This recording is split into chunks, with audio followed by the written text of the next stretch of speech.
Do you have any questions?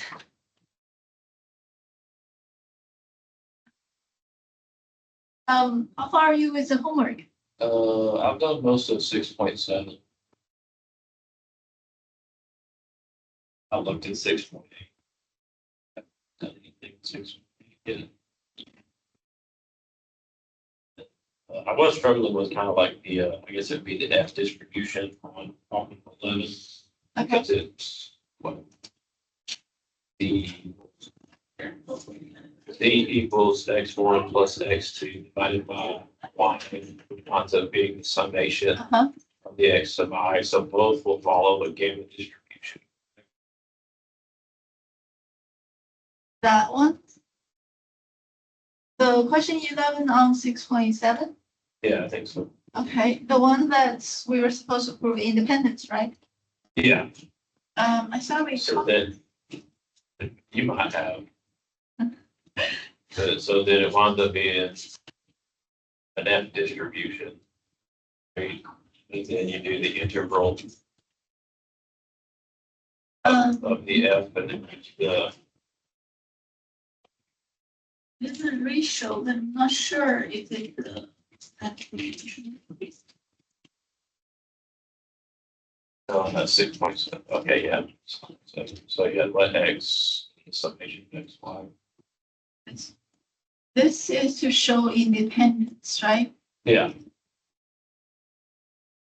So I mean, you can see that Y will be a sufficient statistic. Yes. So is that enough to just use? All we have to show is that Z has a distribution that's free of theta. Yeah. To show that it's free of theta, you would try to calculate the moment generating function of this function. Yeah. If the moment generating function has no theta at all, then it's free of theta, then it's independence. So you'll use the what W over theta equals X. So then X equals, Let me see if I can. I think is how it works, right? I think it's very similar to this section have an example of it. Yeah. So I think we pretty much will copy the Yeah, procedure. you'll just change the alpha and beta. Right. So this was the setting. Then you'll use the same WI transformation.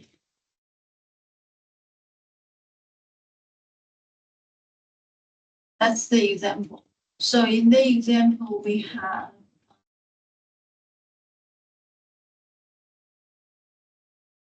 So example 6.7, number 6, Z equal to summation AI times XI over the summation. We have the same thing. We have a summation of XI. And then the numerator, you can think of the AI is AI times XI.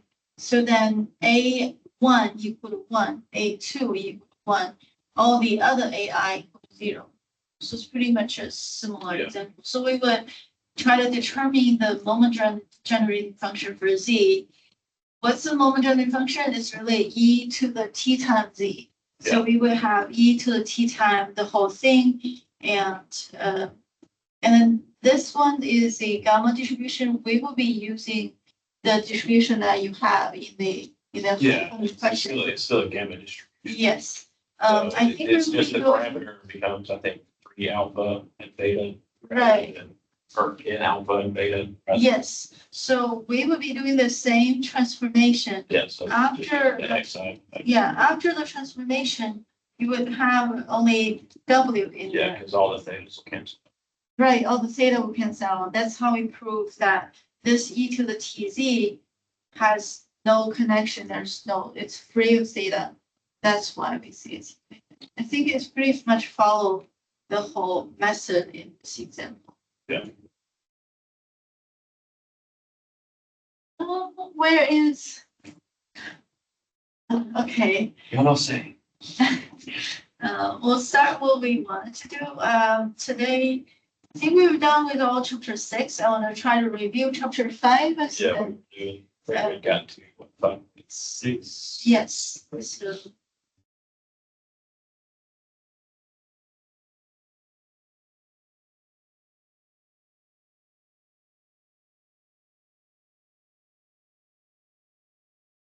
Okay, so what we did, we talked about up to 5, 2, 5, 3, 5, 4. So let's try to start with 5, 5. Section 5, 5, the title is random function associated with normal distribution. So we are trying to see if we have normal distribution, some of the common results.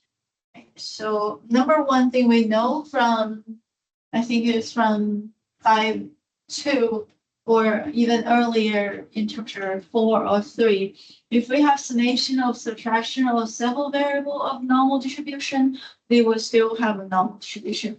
This can be proved in 5.3. We talk about if you have several of the same distribution, then the summation, the summation of those or subtraction is really summation of the negative of that variable can be proved. We can use the moment generating function as well. So these can be proved in 5.4, and some of them can be proved in 5.3.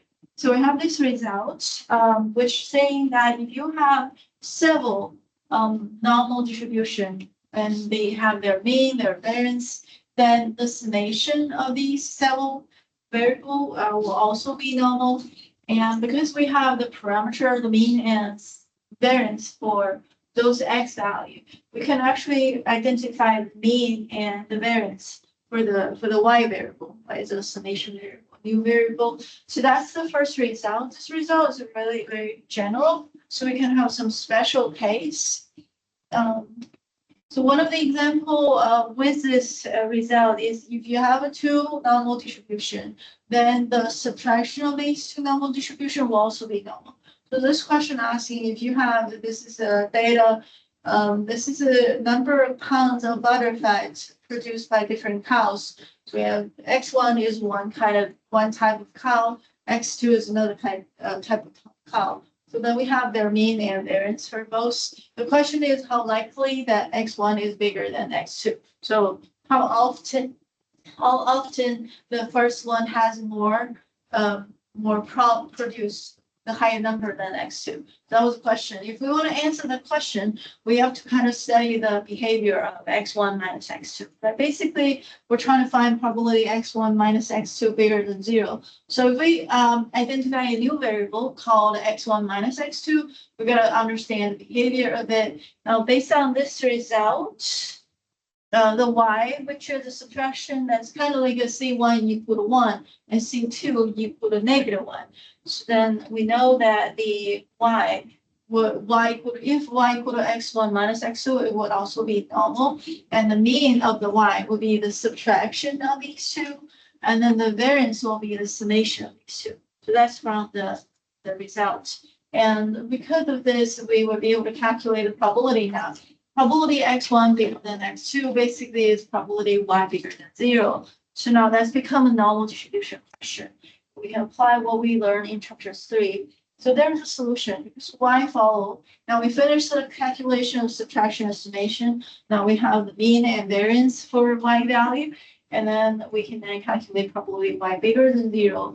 Number one, we have to standardize the boundary. Y bigger than 0, 0 is a boundary. So 0 minus the mean and divided by square root of variance.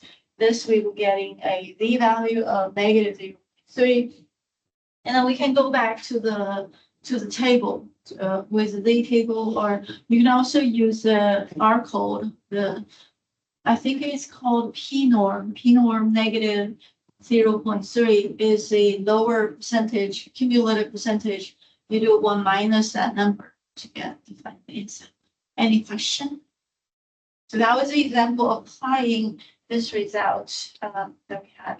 Now this result is what we just applied. It has a corollary.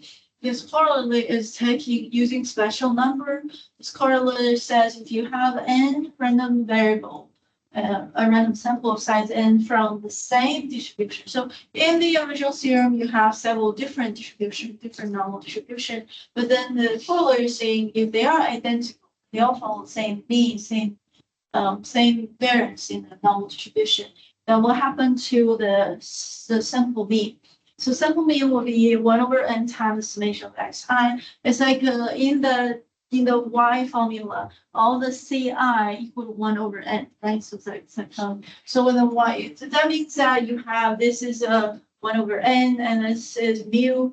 Summation of mu is n mu. N mu times 1 over n is going to be just mu. So this the x bar will follow a normal distribution. The mean will still be the mu. The variance is, this is the variance, that's 1 over n. The c square is 1 over n, but we have summation of 1 over n sigma squared, right? Sigma squared all identical. So there's n of them. You have a summation of n of them. So the total will be n times 1 over n squared sigma squared, right? The one of the n will be canceled. So the variance will be the variance divided by n. Just the n squared, cancel one of the n in the denominator. We okay? So this provide a common thing that we will observe later in central limit theorem, that the sample mean has a mean equal to the population mean. The sample mean has a variance that equal to the population variance over n. This is already proved for normal distribution. But then in the next section, we're going to prove it for the non-normal situation. Any question? So that was a corollary, which kind of related to central limit theorem, since we're able to identify the mean and variance for x bar. All right, so these are a couple of pictures for the normal distribution. If you have a sample taken out of it, the behavior of x bar is roughly normal as well. And equal to 1 with the original distribution, with normal distribution mean equal to 50, the variance equal to 16. And then for sample size equal to 4, equal to 6, or equal to 64, start drawing the bell curve, normal curve for the sample mean. So according to what we have here, the variance are getting smaller and smaller as the sample size increase. So just illustrating the point. All right, from here we also have some of the results from earlier. This is a theorem in this section about if you have a several normal distribution, or several random variable from the same normal distribution. The x bar we already mentioned. X bar is also normal with mean equal to population mean, variance equal to the population variance over n. And here we also have the sample variance formula. The sample variance is equal to beta minus the sample mean square and added together divided by n minus 1. So the degree freedom is equal to n minus 1. Right, that is something that we can study. We want to know its distribution. Now, if we take this number and multiply by n minus 1 divided by square, we end up getting a chi-square distribution. Now, in this chi-square distribution, what was worth mentioning is the degree of freedom is n minus 1. So even though in that summation we're adding n of them together, the degree of freedom is actually n minus 1. The reason is for that the x bar. So we have to separate this. I mean, the proof it was x bar minus xi minus mu, and mu minus x bar. So that kind of break down the degree of freedom there. So the proof of this result is in the text, and one of the key idea from this is to, what does it really mean? It compare back to some of the results we already had earlier. In 5.4, we mentioned that summation of xi minus the random variable minus mu squared divided by the variance. It's a z square. This has a degree of freedom of n. It's a chi-square variable. Now we have another chi-square variable, which has xi minus x bar squared divided by the variance, and that is actually a chi-square with degree of freedom n minus 1. And this is indicating that compare the two, one have degree of freedom n, one had degree of freedom n minus 1, even though they're both chi-square distribution. The difference is in replacing population mean by the sample mean. So the consequence will be if we replace population mean by the sample mean, we lost 1 degree of freedom. 1 degree of freedom is lost when we are making that substitution. Any question? So that's something we want to observe and know that's what happened for the sample variance. All right, this is the example following that idea. Suppose we have 4 random variables from the same normal distribution. Assuming the normal distribution has mean of 76.4, a variance of 383. So we're making an example applying what we just talked about. If you have all your random variable, the 4 random variable minus the true population mean divided by the population variance, this summation has 4 chi-square variables. So the degree of freedom equal to 4. Each individual one is chi-square variable. And if we have xi, which is random, we don't know, but we take the xi minus x bar, which is the average of the 4, and then square divided by the variance of 383. It is also a chi-square distribution, even though we substitute the population mean by a sample mean. This one has a chi-square distribution of degree of freedom 3. So what does that mean? That means that the U has a higher degree of freedom if we are constructing a confidence interval for this variable. For example, we can look at the 85%. So we will look at the 0.05, which is it's a cumulative probability x below a number. This is a number, this is an x. So we're talking about the x is a random variable, a chi-square random variable. Down here, I just copy a part of the chi-square table. For degree of freedom equal to 3, choose a W. We find 0.05, right? For degree of freedom equal to 4, and then we find 0.711. And then for degree of freedom equal to 3, 90% percentile is 6.25. But for the degree of freedom 4, the 90% percentile is 7.79. So this way, with all the number in the table, we're able to create a interval for the 80% center. You see the interval for the U is way wider, different interval. So the W has a smaller interval, a shorter interval. This degree of freedom is smaller. Any question? So I'm just try to pair the chi-square table with the actual number in the textbook. Question? We okay? So this one just try to reaffirm the idea how chi-square is being applied. Chi-square is one of the distribution we learned in chapter 3. Now we're applying it to find the connection between a normal distribution and a chi-square distribution. So basically, a square of standardized normal distribution is a chi-square distribution. Summation of several chi-square distribution, it's a bigger chi-square distribution, or chi-square distribution with higher degree of freedom. Right. One of the main reasons that this section should be mentioned again, I mean, in 5.3 and 5.4, we start talking about the F distribution. Now, in this section, we introduce a T distribution. So this is a theorem 5.53 saying if we divide these two variables, the numerator is a standard normal distribution variable.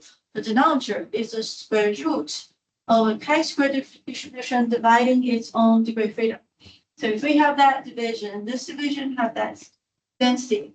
Now this density is what people call a T distribution. For T distribution, we have to know the degree of freedom. The degree of freedom for the T distribution is degree of freedom R. So we have this one extra parameter.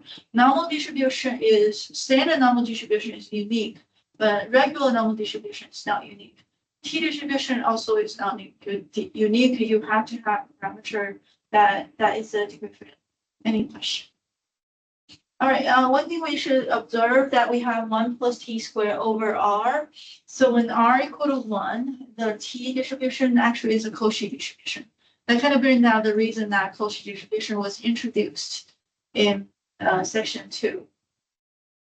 So that's, I think it was introduced in 5.1. Anyway, this example brings out some connection between the new distribution and the older distribution. You can see in the T distribution, when the degree of freedom equal to 1, what we have is like the lower, the inner curve. That's the Cauchy distribution. When the degree of freedom is really, really big, like R equal to 100 or R equal to 500, then the T distribution is very close to the normal distribution. You can almost think of the limit of the T distribution is a normal distribution. Any question? This is comparing different degree of freedom of the t-distribution, see that it's gradually getting closer and closer to the outer curve to the normal distribution. Any question? Okay. So let me know if you have questions. We're just trying to review the ideas in the exceptions. This is the example on the t-distribution. The saying, let's say we look at a t-distribution of degree freedom 11. And for this, we can identify some of the t-distribution is similar to the normal distribution is symmetrical. So the calculation of the lower bound and upper bound of the interval would also be symmetrical. So let's say the 5% in the degree freedom 11 curve, the 5% percentile is 1.796, and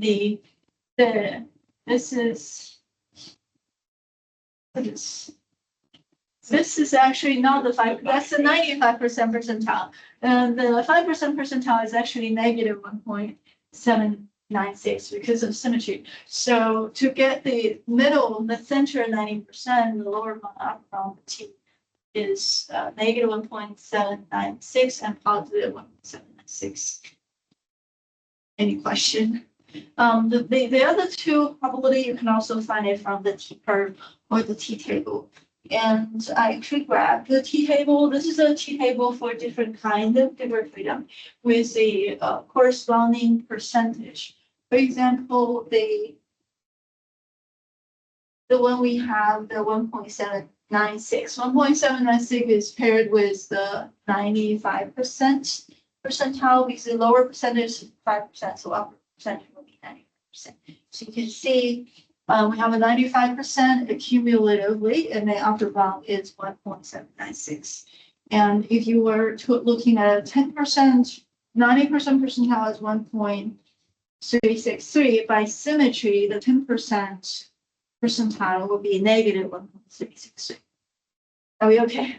These are all the numbers that we observe from the table. We get those numbers. Okay. We can also use R code, the T distribution, F distribution, all the name of the function. And on top of it, if you want to find quantile or percentile, you would do QT or QF or Q norm. If you want to find probability, you would do PT, PF, or P norm. Those are probability calculations. Any question? So this is some convenience that we can get from using R code. All right. One of the very important T distribution will be this, and this is the reason that T distribution is mentioned. Suppose we're calculating the least score for X bar, which is very common when we apply central limit theorem. And then the U is when you have the sample variance multiplied by n-1 divided by the population variance. This one is a chi-square distribution with degree freedom n-1. So now that we're ready, we have a standard normal distribution. We have a U, and then if you take the Z divided by U over R or U over n-1, and you're getting this. So the numerator is a Z, the denominator is U divided by n-1 according to this theorem. We know that was a T distribution, but then we cancel common factor, the variance is canceled, and the n-1 stay, and then the root of n stay, and then the n-1 cancel that n-1. So what we have left, the s stay, the variance is gone, the root of n is there. So we have this, many of the common term canceled, which means if x bar minus the population mean divided by the sample standard deviation over, and that is actually a T distribution. Okay, so then this kind of brings out a reason why in the hypothesis test or later when we calculate a statistic for a decision making, sometimes we calculate the Z, that's when the population standard deviation is given. Sometimes we calculate a T, that's when the standard deviation is replaced by a sample standard deviation. So then we get a T. So this T is very common statistic to use for hypothesis test. Any question? I think that's the last portion of 5.6, and those are the homework assignment of the section. Right. So we're gonna move on to 5.6. Are we okay? So the main purpose of the section is really bring out the t-distribution and also mention the relation of the chi-square distribution and the summation. And normal distribution is linearly combined. If you add the new normal distribution, the variance and mean can be determined. And was trying to retype 5.6 and finish the whole thing, but I think I'll use it. Anyway, 5.6, we're going to talk about central limit theorem. Basically is behavior of sample mean when sample size is bigger. Limit means the sample size goes to infinity. Center means the sample mean. So it's really a theorem describing the behavior of the sample mean. All right. Based on the section that we just had, also in 5.6. So we mentioned this in 5.3. We mentioned this again in 5.5. That if you have a normal distribution, then the x bar, the mean of the normal distribution, sample mean, will have mean equal to population mean, will have a variance equal to population variance over n. So looking at the variance equal to population variance over n, we realize that the x bar's behavior probably has some connection with n, and that's kind of the result of the central theorem. So this is a statement of central limit theorem saying that if x bar is the mean of a random sample with n random variable from the same distribution, assuming the mean is finite and the variance is also finite, and if any of them are infinity, and we probably won't work out, but it's the calculation, the mu, the sigma has to be a finite number. If that's which would be pretty common to most of the measurement. If that's the case, then sample mean minus population mean divided by the standard deviation over n. So this is called a W. W is calculated by a standardizing process. So if you take the sample mean minus population mean, take the variable minus the mean of that variable divided by the standard deviation of the same variable, you're standardizing the x bar, which is a standardized, it's a z-score. Are we okay? So this is the z-score calculation, and that's really the central limit result. We see this is actually roughly a standard normal distribution. Also, if you have a summation of xi, you minus n mu divided by the root n times the standard deviation of the distribution, that is still a z-score. That's also a normal distribution. So we're trying to connecting those. Now, it doesn't matter what was the original distribution. The original distribution don't have to be normal. All they need to have is finite mean, finite variance. Then the x bar could be roughly normal.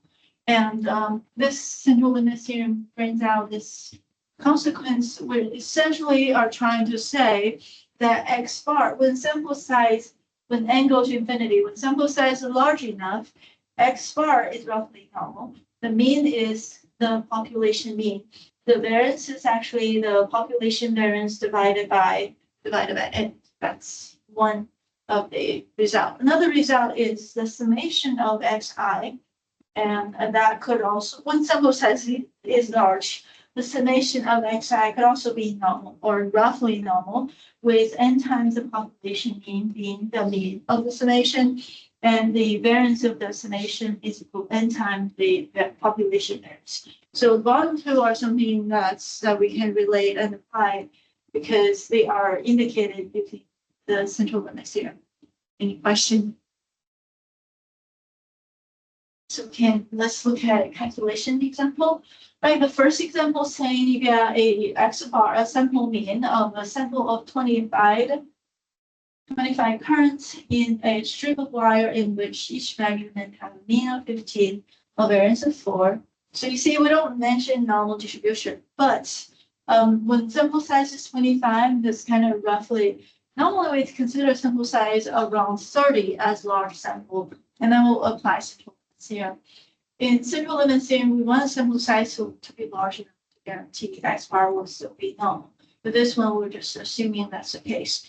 Applying central limit theorem, we can calculate probability x bar between these two numbers. The calculation is very similar to a treatment of normal distribution question. So what you're going to do is remember z equals theta minus the mean divided by the standard deviation. In this case, the standard deviation is 4 over 25, which is 0.24. Oh, that was a variance. Variance is 4 over 25. You take square root of it, like root of 4/25 is 2/5. 2/5 is 0.4.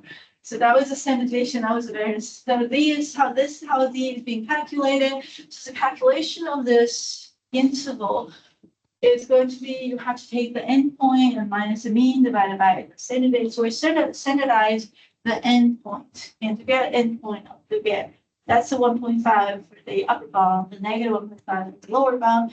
We go back to the normal distribution table, or you can use the p-norm. So in R code, p-norm 1.5 minus p-norm negative 1.5, which will give you the final answer. Any question? That was one example applying normal distribution, also apply central limits theorem.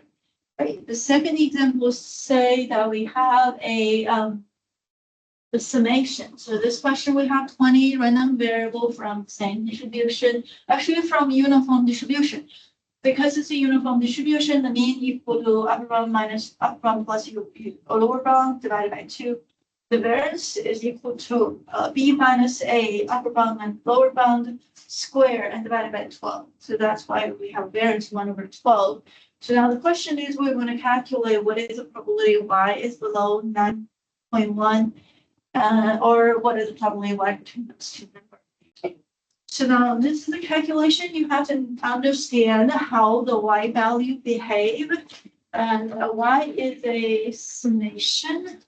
And according to what we just mentioned, y is a summation of xi. So to follow a normal distribution with a mean being n times the mean, the variance being n times population variance. In this case, the mean was originally 1/2.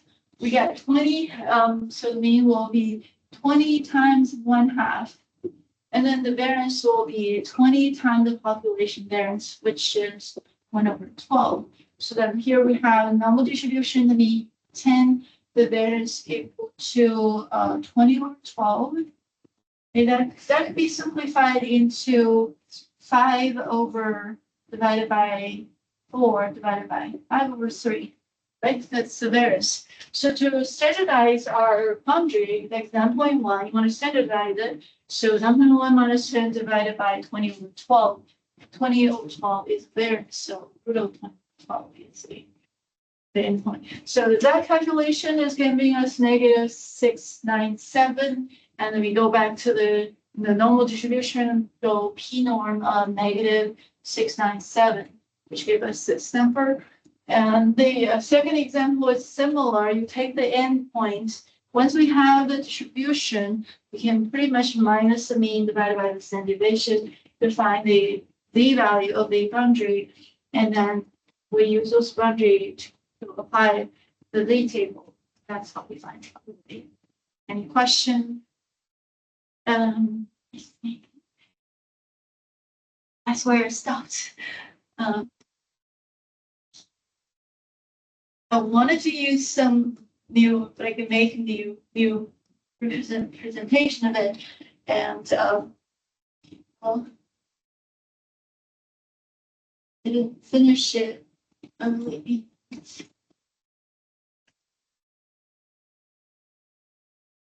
We finished 5 and almost finished 5.6.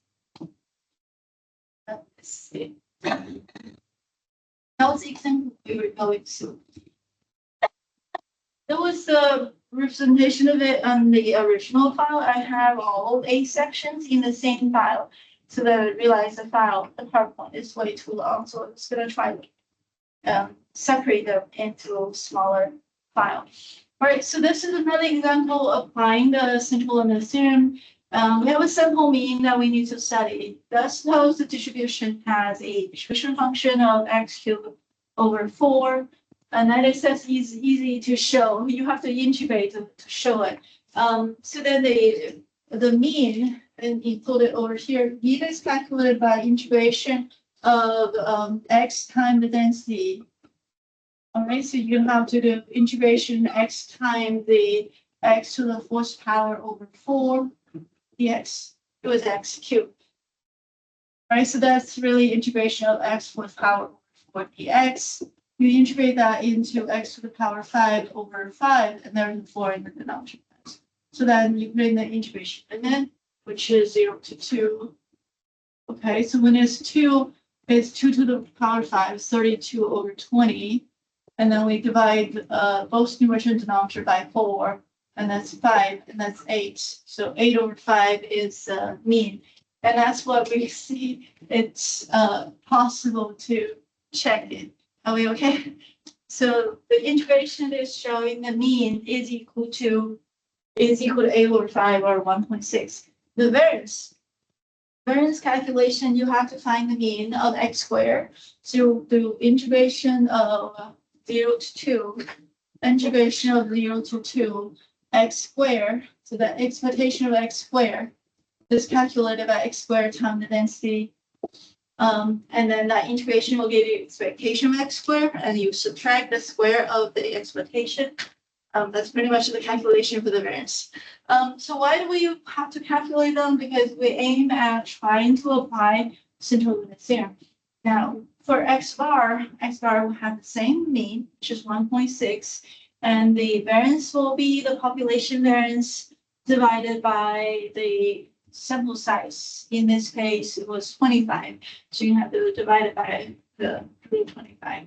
So there we have it. So this calculation involves taking the boundary at the left end or the right end, the boundary minus the mean divided by the standard deviation from the central limit theorem, and that calculation follow a normal distribution. The calculation is a typical normal distribution question. Any question? That was the example 6. And some discussion on how do we, is it possible to use smaller sample size? Central limit theorem mentioned that you gotta have large enough sample in order to apply, because n has to go to infinity for us to guarantee the normalness of x bar in the case when the raw data is normal. If the raw data is already normal, then sample size doesn't matter. And even if you have two data, they're normal because individually they're already normal. But if they're individually are not normal, then we ought to guarantee sample size. So there's a little discussion on when the distribution are symmetrical or bimodal. Smaller sample is also okay. But by smaller sample, we probably doesn't mean 1 or 2. We mean maybe 10 is okay instead of 30. Any question? This page was just illustrating that sometimes we can relax the requirement of sample size. And these are the question for 5.6 homework. And you guys can try and practice it to see if you understand how to apply. So that's 5.6. 5.7. Now that we have central limit theorem, which kind of guarantee that the normal distribution can be applied to solve a lot of non-normal questions, as long as you have large enough sample size. So that's really the main idea for the approximation.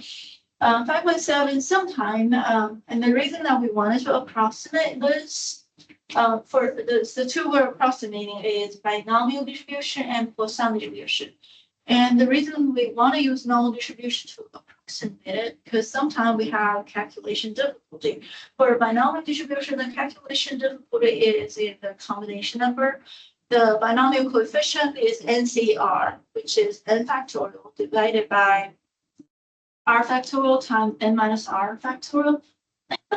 It can be really big. I mean, if n equal to 100, just imagine 100 factorial divided by a smaller number. So it can be difficult, especially in the middle. When the NCR, when the x is small, the larger n is okay. But when you have n really large, r is also very large. So just imagine calculating 200 C100s. Well, how many choice to choose 100 item out of 200 items? It's a really large number. So when that kind of situation, we often try to approximate with normal distribution. And Poisson distribution has similar difficulty. And the calculation for Poisson distribution, we have x to the lambda to the x power over x factorial e to the negative lambda. So for Poisson distribution, I guess one of the difficulty is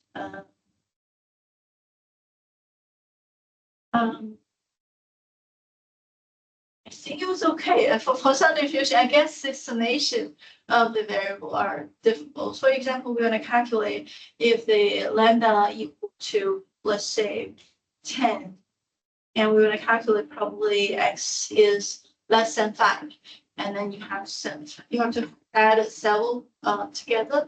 But with normal distribution, you only have to find the boundary. So then 1 minus, or so then finding the left and right percentage probably is easier with normal distribution. One of the difficulty in the discrete distribution is that we have to calculate one by one, and the normal distribution provide a way to calculate all together because we're treating it as a continuous distribution. All right, what do we do? Let's look at number one. How do we approximate binomial distribution? And number one, we're going to have to relate it. A binomial distribution can be considered as a summation of several Bernoulli distribution. So binomial distribution already have that additive feature, additive property there. So if individually is a Bernoulli distribution, if you add n Bernoulli distribution, you have a binomial distribution. So therefore, when the sample size n is large enough, applying central limit theorem, the y, which is a summation, according to central limit theorem, y would be roughly normal. So y minus for binomial distribution, the mean is n times p, the variance is root of npq. The q will be the failure rate. So then the y, which is a summation of the xi, so you minus the mean divided by the standard deviation, and then there we have it. The y value is a normal distribution. Right, so y, this summation, you can think of it as a normal distribution with a mean equal to n times p, because that was the mean for a binomial distribution. The variance is npq, because npq is the variance for a binomial distribution. Right, so that's all when n is large. If you have a number trial equal to 10, that's probably not enough. But when you have a number trial equal to 100, 200, then normal distribution, which probably will be a better way to calculate this. Right, we do have sample size requirement. We see as n go to infinity, that means that the sample size has to be larger. So then the number of success, which is n times p, got to be bigger than 5, and number of failure, which is n times q, which should also be bigger than 5. That's truly to guarantee sample size is large. So the number of success and number of failure are not too small. Any question? So this is just to apply, when you apply central limit theorem, sample size requirement. Right, so there is a little issue with this kind of idea. If we are using normal distribution to calculate binomial distribution or Poisson distribution, we have to do some kind of correction because discrete random variable, they're not continuous. So if you have a binomial distribution, number of success can be 1 or 2 or 3, but there's no 1.5. So what will happen to the continuity of it? So then in order to guarantee the calculations accurate, we do a half unit correction for the continuity. And the main idea of it is to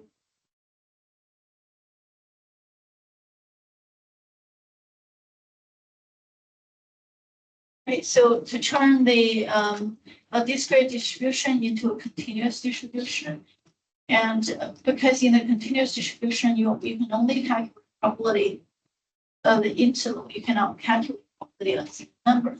So, for example, in the discrete distribution, binomial distribution, you can calculate probability of binomial distribution equal to a number is nck. Probability of success to the power k times probability of failure to the power n minus k. But when you have a continuous one can't. So in a continuous version, we always say probability of a continuous variable equal to a number. It would never be a valid number. It will always be 0 because of continuity. So what do we do in order to have that k? Since calculated by itself using a continuous normal curve is not possible, we do a correction continuity. We will calculate k plus 1/2 and k minus 1/2. We will calculate area between these two.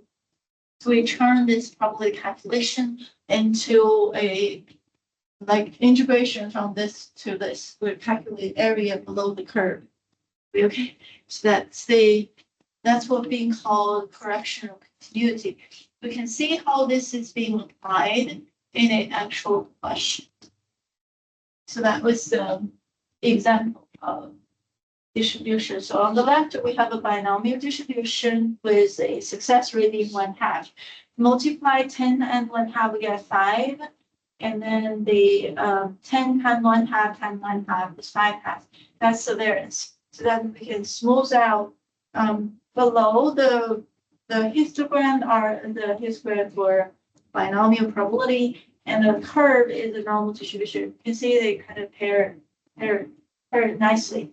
This is the reason that is because this one is symmetrical, 1/2. That makes symmetrical. On this one, we have a distribution that has 1/6 probability.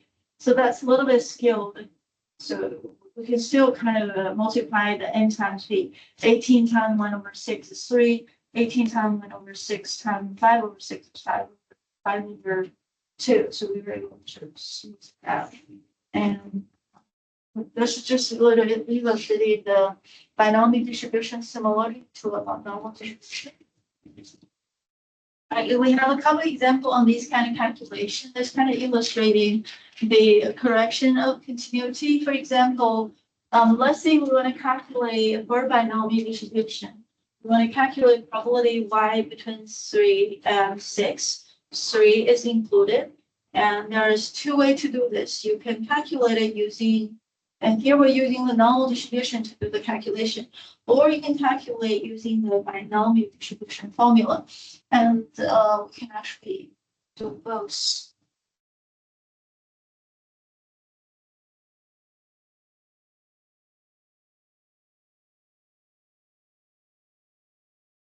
Okay, so let's see how the correction of continuity is working. So what you really want to calculate is, this is the sample size is not, the number trial is 10. So the y value is between 0 and 10. We want to calculate the probability of 3. There's an equal sign, plus probability of 4, and plus probability of 5. Right, so we're calculating these three number added together, right? That's what we're trying to do. Okay. So now, when you wanted to use a normal curve to do the calculation, right? So we want to be able to contain the 3, the 4, and the 5. So we're creating this boundary so that these 3 are all in there. So you have to go above the 5. So that's why the upper bound is 5.5. You have to go below the 3. So we don't stop at 3 because you're cutting half of it. I hope that makes sense. So then the lower bound is at below the 3. Then between these two boundaries, we're continuing the 3. So lower bound is actually 2.5. You go half point below the 3 to guarantee that this interval from the upper bound, lower bound has all the 3, 4, 5 that we want to calculate. Okay. And then the rest is following a normal distribution. With this, we want to find the normal distribution. For normal distribution, you need a mean. The mean is the n times p, that n equal to 10, p equal to 1/2. So there's 5, right? And then the variance is n times p times q, so 10 times 1/2 times 1/2, which is 10 divided by 4. That's 2.5. Okay, so the reason that we need to know this because we want to standardize. So the 5.5, we want to minus the mean divided by the square root of the variance. The upper bound, the lower bound is 2.5. You also minus 5 divided by the variance. And then those calculations give us a 0.316 and negative 1.58. And we use a normal table to find the probability. Okay. So those are the calculations. And this portion is using a normal distribution as a way. That's why before you calculate it, you've got to find the mean and variance. On the other hand, we can also use the original binomial distribution, which is this calculation. And it says here we've got an appendix to use. You can also use your own calculator. Because this calculation is not high, the sample size is 10, we can still calculating it other than the appendix, you can do this. And we want to calculate probability of 3. In the binomial distribution, the total sample size is 6. So 10C3 multiplied by the probability of success is 0.5. So 0.5 to the power of 3, and then times 0.5. I guess the failure rate is 0.5, and then raised to the power of 7. So that's how POC is calculated. The same calculation you can calculate here 4, which will be 10C4 and multiply by 0.5 to the power 4 and then to the power 6, which is really power 10 altogether. Probability of 5, which equals 10C5 times 0.5 to the power 10. And then we add it all together, which will be the number that we have. Any question? So this is following the original binomial distribution formula. But then the goal for this section is really trying to figure out a different way to calculate the same thing. If we use the original binomial distribution formula, we'll be getting 0.5683. But using the normal distribution, we're getting 0.5670. So it is kind of already pretty close. Theoretically speaking, the approximation will be better if the sample size is high. Right now, the sample size is 10, so it's not that high. The reason that the approximation is so nice, I think it's because of symmetry. Sample size. The success rate is 0.5, 1/2. That made it symmetrical. This is a second example on the binomial distribution. Again, the binomial distribution have a trial, which is 36, really high, and success rate is 1/2. So you multiply these two to get the mean, and you multiply 36 on 1/2 and that to get the variance. So let's say we're going to calculate what was the probability of y between 12 and 18. This I would not want to calculate by hand because it's a really large number. 36C12 are going to be really high. 36C18 is also high. So in order to contend the one we wish to calculate, and this is actually between bigger than 12. So in discrete, this the binomial is discrete distribution. So from 12, you have 13, 14, 15, 16, 17, and 18. So that's 5 number we are calculating. So we got to contend the 18. So the upper bound for the correction of continuity is 18.5. We do not contend, so we're not including 12. That's why we start with 12.5. That's a correction. All those 0.5 is trying to make a correction so the normal distribution will be accurate. So we would take those boundary 18.5 and 12.5. Both subtract the mean of 18 and divide it by the root of 9. And we are comparing the z-value using the z-value to calculate. Any question? If we apply the table, obviously we have a table in the book, so we get 0.5334. So this is the exact answer. And then the approximation was 5.329, which is okay, I guess. Any question? So the accuracy is 2 decimal. This is an example. Let's move on to approximating Poisson distribution. If we are approximating Poisson distribution, and we'll have to first connect it, because the reason that the normal distribution will apply is that Poisson distribution also have this additive property. For example, if the average number of a pizza that we sell is 5, then the average number of pizza we can sell in a week will be 5 plus 5 plus 5, just 5 times 7, 35. So that's the idea. So Poisson distribution can also be considered as a summation of several smaller Poisson distribution. If it's a summation, then normal distribution apply. Have a summation of several identical distributions. For example, if you have a Poisson distribution with mean equal to 20, you can think of it as a sample size of 20 from Poisson distribution of mean 1. So we can think of it as summation of Poisson distribution. So how do we standardize Poisson distribution? We follow the same idea. You would take your variable minus the mean divided by the standard deviation. For Poisson distribution, the mean and the variance equal to the same thing. So if the mean equal to 20, then the variance equal to 20. So standard deviation is root of 20. Down here, we have the formula for the standardizing. And you gotta have to learn how to standardize it in order to turn this into a normal distribution. Any questions so far?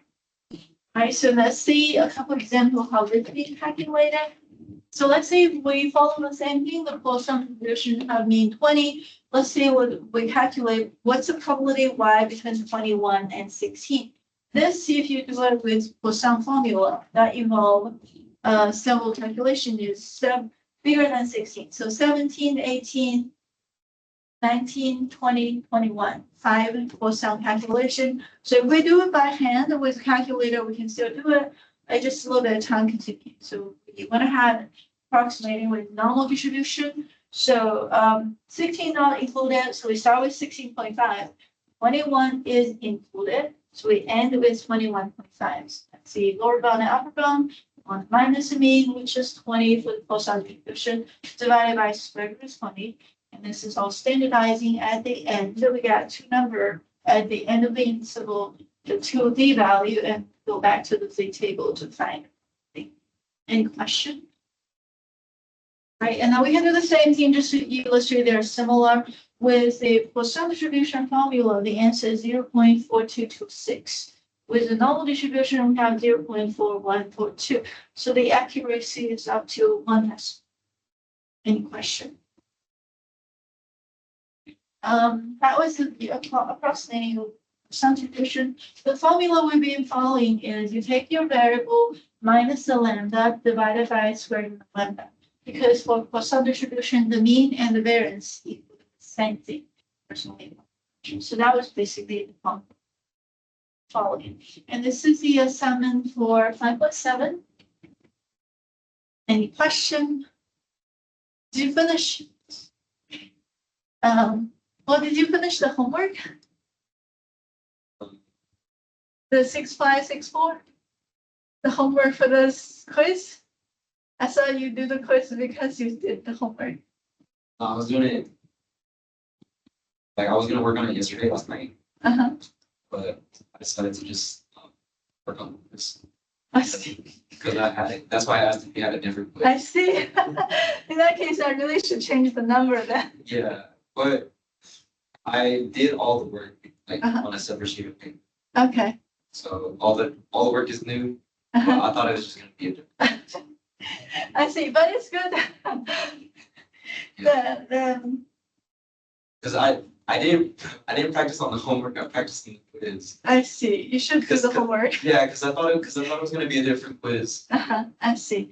I felt like you should. Do the If I make a new question, then that question you didn't do it exactly. The reason they were on the quiz because those are the questions I wish you guys know how to do. So I think at least you worked on it. So it's better not having any practice. But it's really similar to the homework question. I think it's pretty much the same. There's one that was almost done. Right. So I was just taking the homework and put it on the quiz. So I'll do the. Okay. All right. This is the last section of chapter 5. We talk about Chebyshev inequality, and with Chebyshev inequality, we have a special convergence. It's called a convergence in probability. Convergence is a popular calculus idea, right? When the limit exists, we have a convergence, right?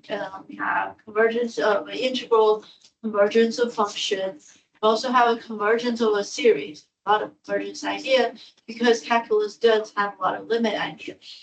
So now, so let's talk about Chebyshev inequality.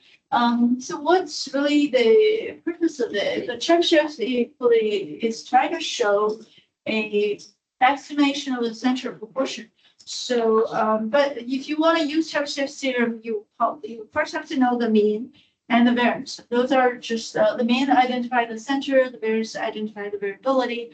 So we're using that to create this center interval. Okay. Let's see.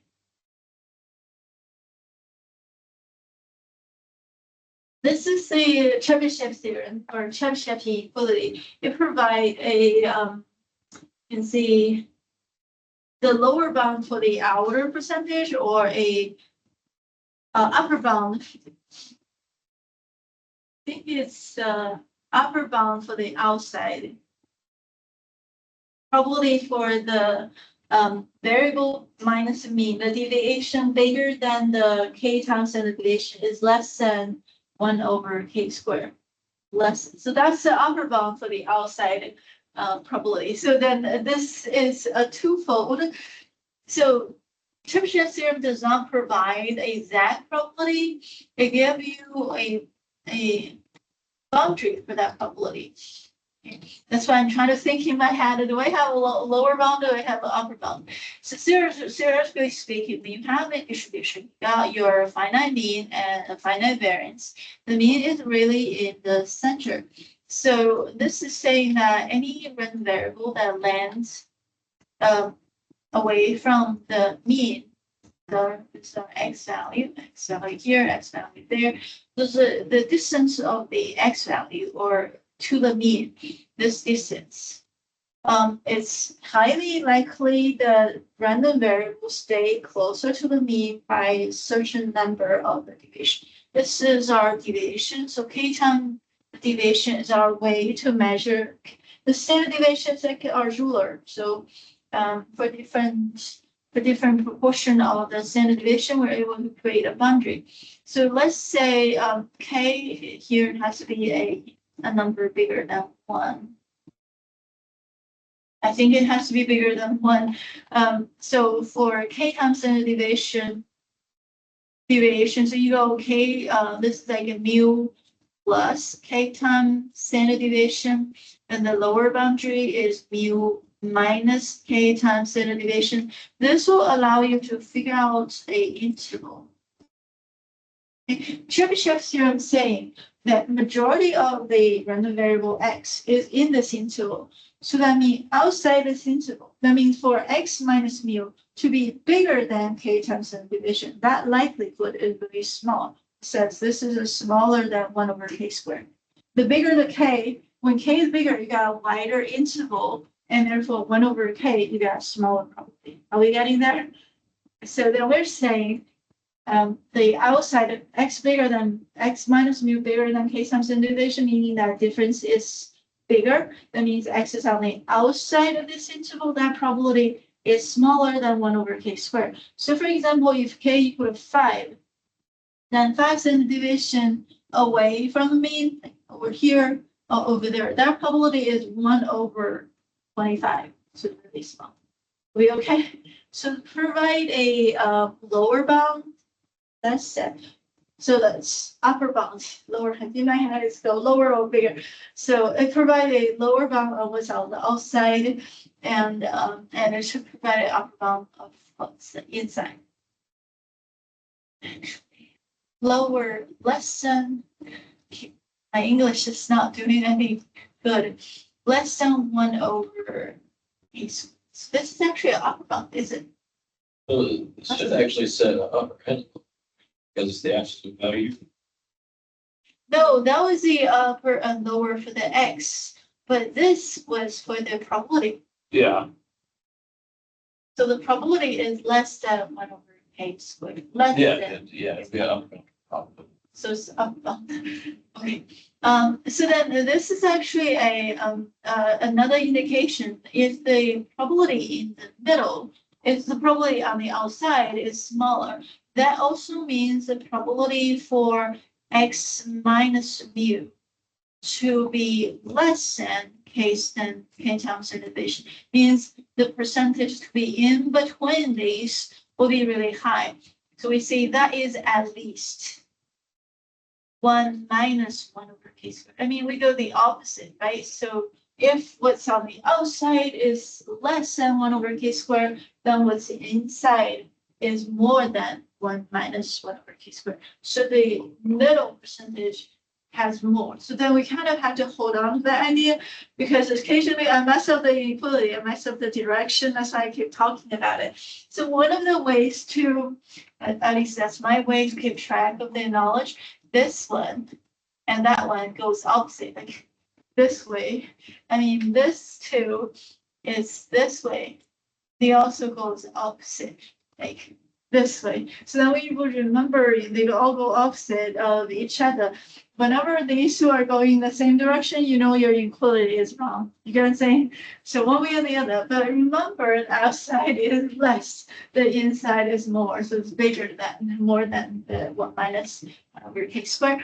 So that was my way to keep track of the equality, since we got two equality in the same formula. Sometimes it gets confusing, at least to me, it's felt tongue twisting when it was reading it. So there we have it.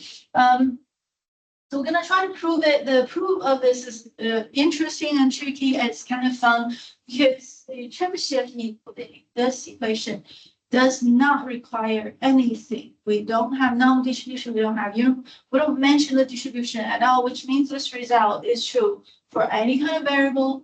As long as you got a mean, you got a variance. This is true. So how do we prove it? So we're trying to prove a probability statement, and then that's why we're gonna try to look at what happens. So probability of this is bigger. So then this x minus mu bigger than k times the division. We're providing possible x value.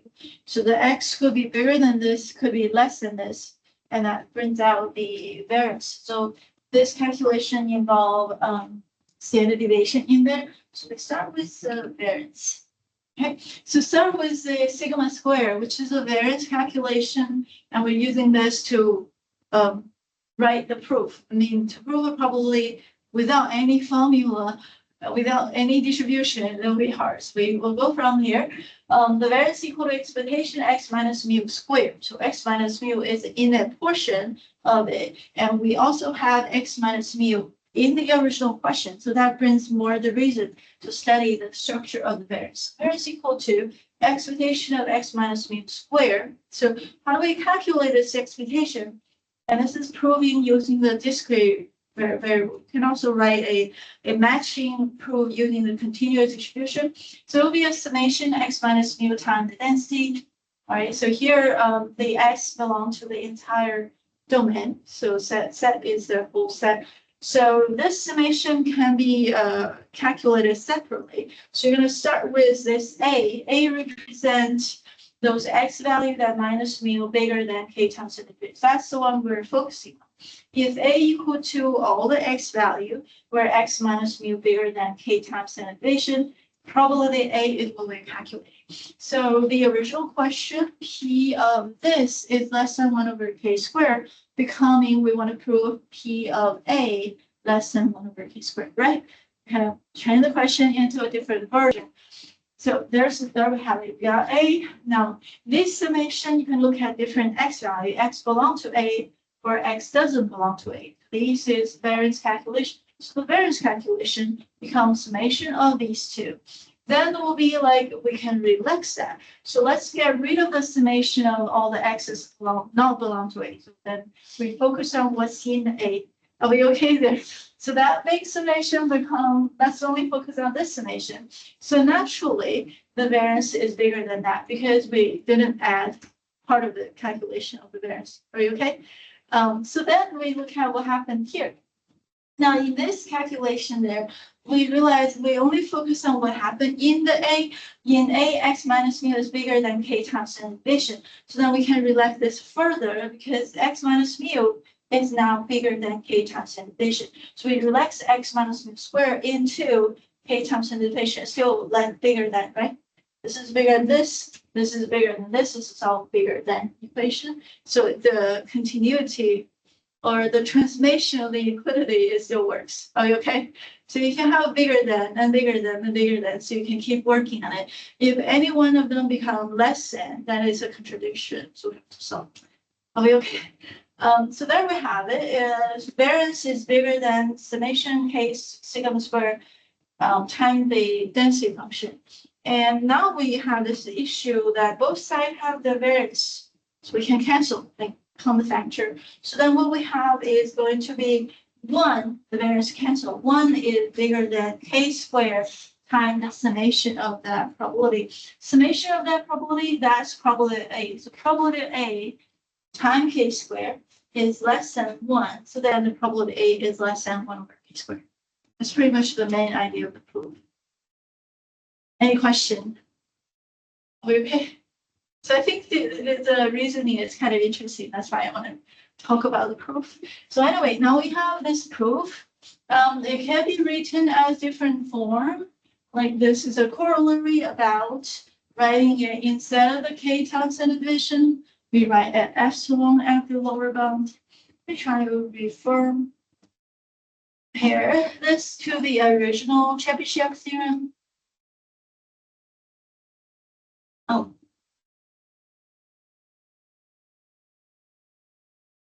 Okay. The original Chebyshev theorem goes probability that x minus mu, theta minus mu, if it's bigger than k times standard deviation. This probability is less than or equal to 1 over k squared.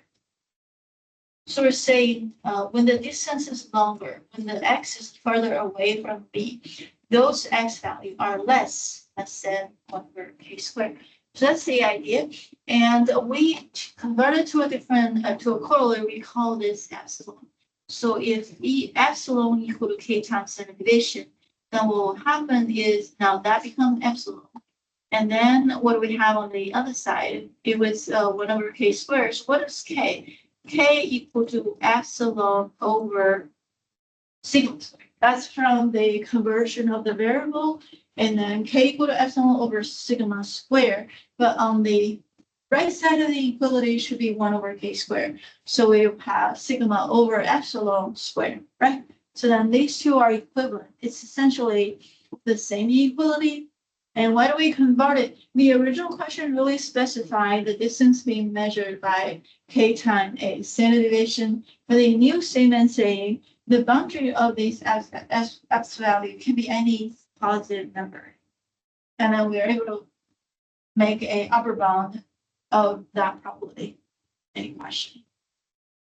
Let's see another equality. It's the same equality in a different format. And this one actually is a little easier to apply because the lower bound, the epsilon there, is more flexible than k times standard deviation. All right, and then we can switch around the inequality referring to the outside probability less than 1 over k squared. You can switch out to see the inside probability. So the probability x minus mu less than k times the division will be bigger than 1 minus k squared. I mentioned this already, so it's pretty much similar to what we have. All right, let's look at an example. This is a homework question that we had. It's similar to one of the homework questions. Suppose we know the mean, we know the variance, and to calculate probability x is less than 33 and bigger than 17. This is a calculation.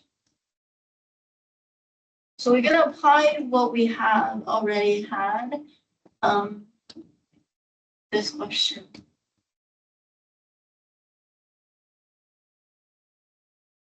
All right, let's look at them all together. And now this is our example to calculate this probability. Let's see if we start from the beginning, how we do it. So essentially, we will compare to the mean. The mean is 25. So what we are calculating is really x minus 25 is less than 33 minus 25. And it's bigger than, see what's 17. So it was 17 minus 25. So we're essentially calculating what was the probability that x minus 25 is less than 8 and bigger than negative 8. Right? What does that mean? Since both sides is 8 absolute value, that means probability that x minus 25 have an absolute value of less than 8. Right, now we have to try to find the center probability. What was the center probability originally with this? Now we're going to try to find the center probability instead of, now we have a less than. Now that was a bigger. So then we switch it. We got x minus mu less than k times standard deviation. According to Chebyshev theorem is bigger than 1 minus 1 over k squared. That would say opposite. So that's what we're going to apply. And what happened to the 8? It's matching the k times standard deviation. We have a standard deviation that was a 4. So 8 is actually twice the standard deviation. That means our k equal 2. Okay, so therefore probability of x minus 25 to be less than 2 times the standard deviation will be bigger than 1 minus 1 over k squared, 1 over 2 squared. So then we have 1 minus 1 over 4, which is 3 over 4. That's 75%. And that is a solution that was already in the book. I'm just trying to explain the logical thinking behind it. Any question? The bottom question asks for what was the probability bigger than? If it's bigger than, it's less than the probability that's bigger than 12 is less than 1 over k squared. So here we're gonna go 1 over k squared. The k is the standard deviation is 4, so 12 is 3 times standard deviation. So it's 1 over k squared, k equals 3. So second half of the question. Any question? Trying to finish this today. Last part we're applying to the Bernoulli to the binomial exam. Are we okay? It's time. It's time. All right. All right, that's it for today then. I think we are almost done, but let me know if you have any questions. I'm not sure. Try to look at the midterm practice question. If you feel like it's a little bit too rushed, we can think about changing the schedule, but it depends on the 3 of you. I mean, if you feel like it's okay, we'll do it next Wednesday. So. Balancing consecutive. Next Wednesday. Yeah, Thank you. I mean, okay. Let me know if you got any question next Monday. We can also try to look at the practice questions together. yeah. All right, I'll see you next Monday. Thank you.